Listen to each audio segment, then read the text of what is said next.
Buenas tardes. Hoy, 3 de septiembre, primer martes de septiembre del 2019, vamos a continuar con nuestro recorrido por el Código Nacional de Procedimientos Penales.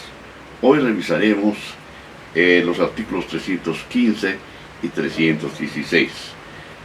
Nos quedamos en la vez pasada en las pruebas que se aportan en caso de que el imputado solicite la ampliación del término constitucional. Al respecto nos dice el artículo referido en su proposición prescriptiva: la continuación de la audiencia inicial comenzará con la presentación de los datos de prueba aportados por las partes, o en su caso, con el desahogo de los medios de prueba que hubiese ofrecido y justificado el imputado o su defensor en términos del artículo 314. Perdón, pero tengo que explicar esto para evitar confusiones. Normalmente hablamos de datos de prueba, sin embargo, al hablar aquí de medios de prueba, es porque el artículo 314 nos dice: el imputado o su defensor podrán, durante el plazo constitucional o su ampliación, presentar los datos de prueba que consideren necesarios ante el juez de control.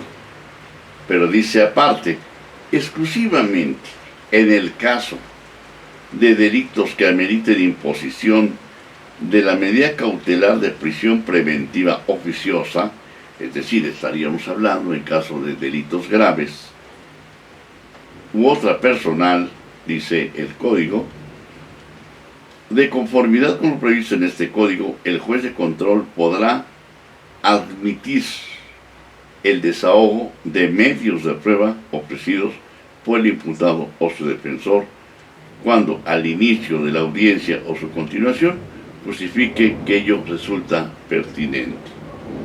Entonces, estamos hablando de el caso de que haya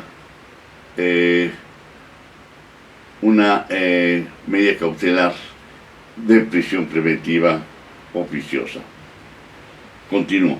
Para tal efecto se seguirán en lo conducente las reglas previstas para el desahogo de pruebas en la audiencia de debate de juicio oral.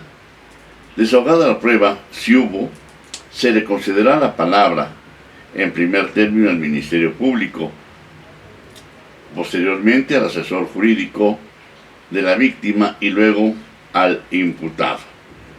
Es decir, el asesor jurídico aquí nos dice de la víctima, no necesariamente sea de la víctima, puede ser del ofendido.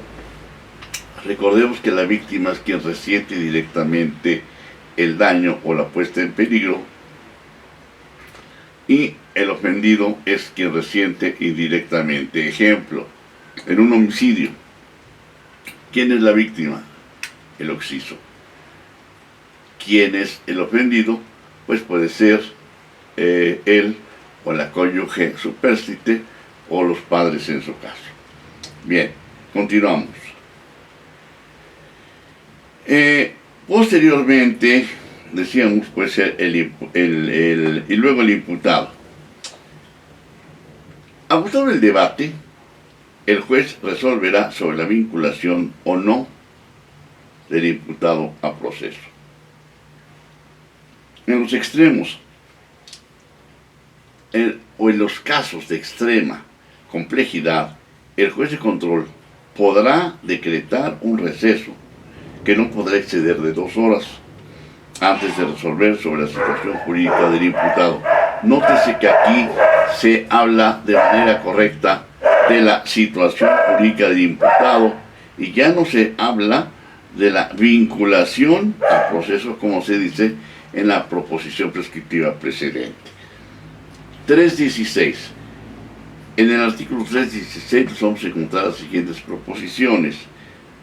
El juez de control, a petición del agente de Ministerio Público, dictará el auto de vinculación del imputado a proceso siempre que son los requisitos para dictar un auto de vinculación al proceso. Uno, o primero, se haya formulado la imputación. Segundo, se haya otorgado al imputado la oportunidad de declarar. Tercero, de los antecedentes de la investigación expuestos por el Ministerio Público, se desprendan datos de prueba que establezcan que se ha cometido un hecho que la ley señala como delito y que exista la probabilidad de que el imputado lo cometió o participó en su comisión. Se entenderá que hablan datos que establecen que se ha cometido un hecho que la ley señale como delito cuando existan indicios razonables que así permitan suponerlo y que no se actualice una causa de extinción de la acción penal o excluyente del delito. El acto de vinculación a proceso deberá dictarse por el hecho o hechos que fueron motivo de la imputación. El juez de control podrá otorgarles una clasificación diferente. Quizás quiso decir una calificación diferente, distinta a la asignada por el Ministerio Público, misma que deberá hacerse saber al imputado para los efectos de su defensa. El proceso se seguirá forzosamente por el hecho o hechos delictivos señalados en el auto de vinculación al proceso. Si en la secuela de un proceso apareciere que se ha cometido un hecho delictivo distinto del que se persigue, deberá ser objeto de investigación separada, sin perjuicio de que después pueda decretarse la acumulación si fuere conducente. Aquí, desde luego, debemos ser muy cuidadosos al revisar nuestro auto de vinculación a proceso. Sobre todo, me gustaría revisar nuevamente la fracción tercera del precepto del Código Nacional que estamos revisando. Dice, de los antecedentes de la investigación expuestos por el Ministerio Público, se desprendan datos de prueba que establezcan que se ha cometido un hecho que la ley señala como delito y que exista la probabilidad de que el imputado lo cometió o participó en su comisión. Se entenderá que obran datos que establecen que se ha cometido un hecho que la ley señale como delito cuando existan indicios razonables que así permitan suponerlo. Esto, desde luego, pues nos invita a varias consideraciones. Una de ellas es que en el párrafo o en la fracción tercera, creo que tenemos que dilucidar con claridad qué es ese hecho. Dice que se ha cometido un hecho que la ley señale como delito y que exista la probabilidad que el imputado lo cometió. Hay un acierto, desde luego, al hablar de probabilidad de que el imputado participó en ella. Quiero decir que aquí lo cometió o participó, me parece que es un tanto cuanto repetitivo. Es decir, si alguien cometió un ilícito, pues necesariamente participó. Ahora, ¿cómo participó?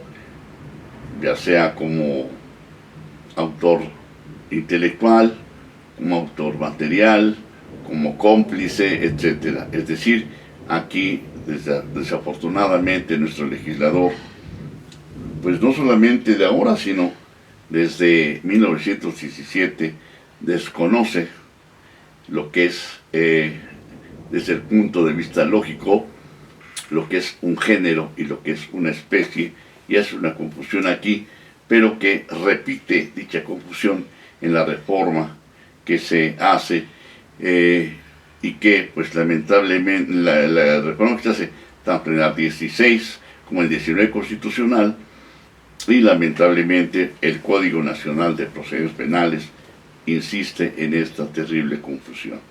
Bueno, entonces, repito, si cometió el delito, si probablemente participó en su comisión, pues necesariamente participó,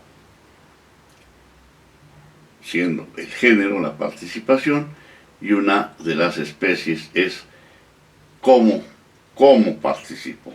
Repito, como autor intelectual, como autor material, o bien como cómplice. Por otra parte, es necesario señalar que aquí hablar de hecho delictuoso, tenemos que entenderlo a la luz del aspecto histórico, a partir desde luego de nuestra Constitución de 1917, en donde se hablaba que para dictar un auto de formal prisión en ese tiempo, se requería de que hubiera, entre otras cosas, la comprobación del cuerpo del delito y la probable responsabilidad. Posteriormente, en 1993, hubo una reforma constitucional y se estableció que para dictar, entre otras cosas, un auto de formal prisión, debería comprobarse los elementos del tipo penal y la probable responsabilidad. Posteriormente, en 1999, viene otra reforma y en esta se echa marcha para atrás, aparentemente, y se dice que para dictar un auto de formal prisión, entre otros requisitos, debe justificarse o llenarse lo que es el cuerpo del delito, satisfacerse lo que es el cuerpo del delito y la probable responsabilidad. Pero hay que entender que el cuerpo del delito, a que se refiere esta reforma de 1999, ya no es el cuerpo del delito que se presentaba desde el 2017,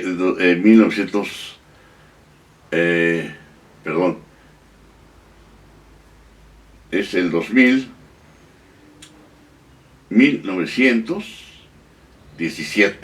1917, corrijo, perdón.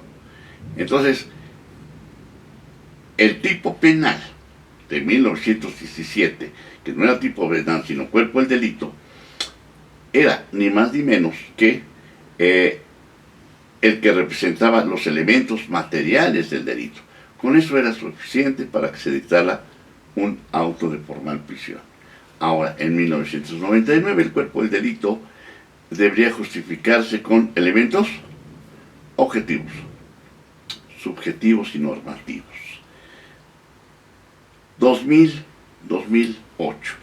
En 2008 había una reforma en donde se habla efectivamente de hecho delictivo o hecho que se considere o que la ley considere como delito y la probable participación.